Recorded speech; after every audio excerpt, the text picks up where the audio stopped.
কেমন আছো তোমরা সবাই? আমার একটা নতুন ব্লগে তোমাদের সবাইকে অনেক অনেক স্বাগত। আজকে শনিবার, নিরামিষের দিন। তো সেই জন্য এখানে দেখো সমস্ত কিছু রান্নাবান্না হচ্ছে। রান্না বলতে আজকে শুধু খিচুড়ি আর বেগুন ভাজা হবে, যেহেতু নিরামিষ সেই জন্য। তো চলো দেখতে থাকো। তো দেখো এখানে হচ্ছে খিচুড়ি বসে গেছে, সমস্ত কিছু দিয়ে। আর এখানে বেগুন ভাজার জন্য আমি কড়াইটা জাস্ট চাপিয়েছি, তেল অল্প একটু আছে। আমি অলরেডি মানে একটুখানি বেগুন ভেজে রেখেছি, তারপরে এটা সেকেন্ড বার আরও কিছুটা ভাজবো, সেই জন্য তেলটা এখানে রাখা আছে। আর একটু তেল দেবো, তারপরে ভাজবো। এখানে দেখো আমাদের কিছু পালং শাক হয়েছে, তো সেটাই মা নিয়ে পালং শাকগুলো খিচুড়িতে দেওয়া হবে।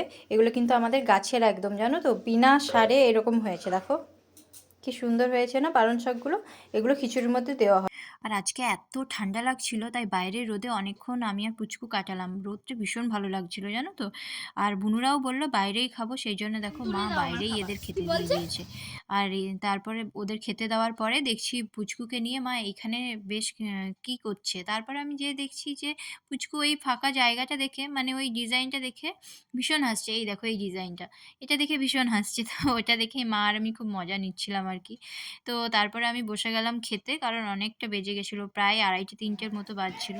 তারপরে দেখো আমি এখানে খেতে বসে গেছি। আমার না বেসিক্যালি খিচুড়ির সাথে তেমন কিছু লাগে না, তাই আমি একটা মাত্র বেগুন ভাজা দিয়েই খেয়ে নিয়েছিলাম।